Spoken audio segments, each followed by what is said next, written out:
L'une des annonces majeures qui passe en GA, donc c'est la compatibilité de Microsoft Fabric avec GitHub Enterprise Cloud, qui nous permet de prendre en charge en fait la résidence de données. En gros, avant où on avait des problématiques de contrôle réglementaire, les lois RGPD, tout ça, qui nous permettaient pas de stocker en fait nos codes dans GitHub. Aujourd'hui, avec la compatibilité avec GitHub Enterprise Cloud, nous pouvons en fait stocker les données dans GitHub Europe, par exemple. Ok. Et Ah oui, donc l'annonce, elle est côté GitHub. Du coup, c'est la Data Residency Europe de GitHub. Tout à fait. Du coup, mais qui toi te soulage parce que GitHub, en fait, GitHub est déjà compatible avec Fabric, oui, mais qui là, du coup, nous permet de rentrer dans les normes, tout à du fait. coup, au moins sur la conformité RGPD. Je passe rapidement donc sur les autres sorties GA. Donc c'est le CDC côté copy job, donc c'est tout ce qui est le SCD type 1, type 2, c'est pour tout ce qui est en fait mise à jour des données dans Fabric de façon assez fluide.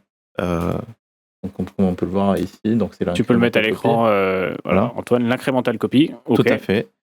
Ensuite, on a l'arrivée en GA aussi de deux nouveaux connecteurs qui sont Apache Kafka et Azure Service Bus pour tout ce qui est streaming, événements, tout ça. Donc c'est la partie plutôt Real-Time Hub. Et une des grosses aussi nouveautés, c'est l'arrivée aussi en GA du Refresh SQL Endpoint. Aujourd'hui, quand on rafraîchissait les données dans le Lakehouse, on avait un temps de latence sur le SQL Endpoint. Du coup, on ne comprenait pas pourquoi on avait un décalage entre ce qu'on affichait, par exemple, dans nos rapports et ce qu'on avait dans notre Lakehouse.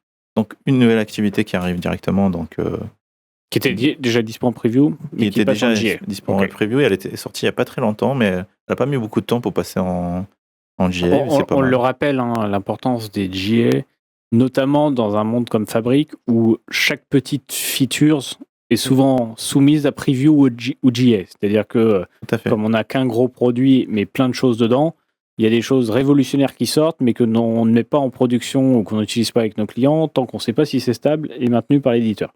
Tout à fait. Ensuite, on va passer aux nouveautés preview. Donc, on commence par le niveau de stockage OneLake. En gros, aujourd'hui, donc on a plein de OneLake et on peut mettre des règles pour justement qui vont nous permettre en fait d'économiser en termes de coûts. Donc, par exemple, alors c'est peut-être la capture d'avant. Ouais, ok. En gros, on peut mettre des règles, par exemple, en cas de non-utilisation d'un lakehouse, au bout de, par exemple, 30 jours, on peut passer d'un stockage à chaud à un stockage, par exemple, à froid. Okay. Ce qui permet de réduire, en fait, les coûts de stockage. C'est ça. Donc, ça, c'est une news assez important, finalement. Tout à fait. Dans la manière, donc ça, c'est un sujet après lié à la disponibilité de la donnée. À chaud, on y accède plus vite qu'à froid. Mais du coup, si on passe, par exemple, si on utilise la donnée, elle restera toujours à chaud. Si on sait que c'est une donnée qui va être utilisée très peu dans le temps, ou une fois par an, une fois tous les je sais pas combien de temps, à ce moment-là, on peut la passer enfin, il y a la règle qui va la passer en cool, et que si, par exemple, elle est réutilisée, elle va passer à chaud. Sauf que là, il va le faire de manière automatique. Donc, il vérifie ce qu'il pourrait automatiser. Lui, on regarde la sollicitation récente. Effectivement. Et les règles, on peut les définir par nous-mêmes. Donc, par l'utilisateur lui-même, il peut définir et tu pourrais dire, par contre, ce lakehouse, malgré ce que tu crois, je veux toujours qu'il soit à chaud. C'est-à-dire, il te paraît non utilisé depuis 2 semaines, mais en fait, quand on y accède, on y a besoin rapidement. C'est le principe, en fait. C'est que, oui. C'est au lakehouse, en fait, la règle. Oui. Ok, c'est item par item. Du coup, c'est pas une règle générale. Non. Ok. Donc ça, autodimensionnement du fait de, en gros, autogestion du OneLake, du fait de basculer le stockage à froid ou à chaud. Alors c'est peut-être pas item par item, mais peut-être au niveau du workspace. Pardon. Ok. C'est au niveau du workspace. Ensuite, donc on a l'usage du workspace aussi. Donc c'est ce qui nous permet de voir aussi qu'est-ce qu'on a comme stockage au niveau du workspace. On a la répartition en fait par item. De qu'est-ce qui consomme réellement chaque item au niveau de notre workspace. Ça permet aussi de bien voir la répartition de charges entre les différents items et tout. Donc, et même en termes de facturation, ça aussi nous permet de voir qu'est-ce qui consomme le plus et de mieux, on va dire, gouverner notre plateforme. notre plateforme, notre consommation. Donc amélioration de la visibilité des activités des workspace en termes de gouvernance de la plateforme. Tout à fait. Je suis bon sur la récap. On passe au data warehousing. Donc, on a pas mal de nouveautés aussi. On a l'accélération GPU, c'est ce qui nous permet d'améliorer aussi les performances. Donc, c'est une fonctionnalité activée dans le portail admin. Elle a sûrement des coûts supplémentaires, mais du coup, ça nous permet, grâce à ça, d'avoir une meilleure utilisation et fluidité au niveau du warehouse. Pareil sur la partie monitoring, donc on a un Data Warehouse Monitor qui va nous permettre de suivre un peu comme dans SQL Server le plan d'exécution en fait des requêtes. Là, par exemple, le CPU time, le data, le cache usage et autres. Donc, c'est pratique quand on veut voir qu'est-ce qui, pareil, consomme le plus au niveau de notre data warehouse et peut-être améliorer derrière les requêtes. Et ça, c'est via l'API ou c'est en natif Non, c'est en natif. En natif, directement accessible. Dans Fabric, ouais. Une fonctionnalité qui, normalement, devait être présente, mais là, bon, c'est l'alter colonne. C'est pouvoir modifier une colonne comme dans SQL, quoi. Okay. Donc, cette fonctionnalité n'existait pas. Maintenant, elle existe. Voilà. Ça paraît bizarre, non ? Oui, c'est... Tu voyais une colonne, quand tu l'affichais, vous ne pouvez pas directement dedans changer quelque chose. Non. C'est ça. Maintenant, on a la possibilité, via un script, de pouvoir la modifier. Ok.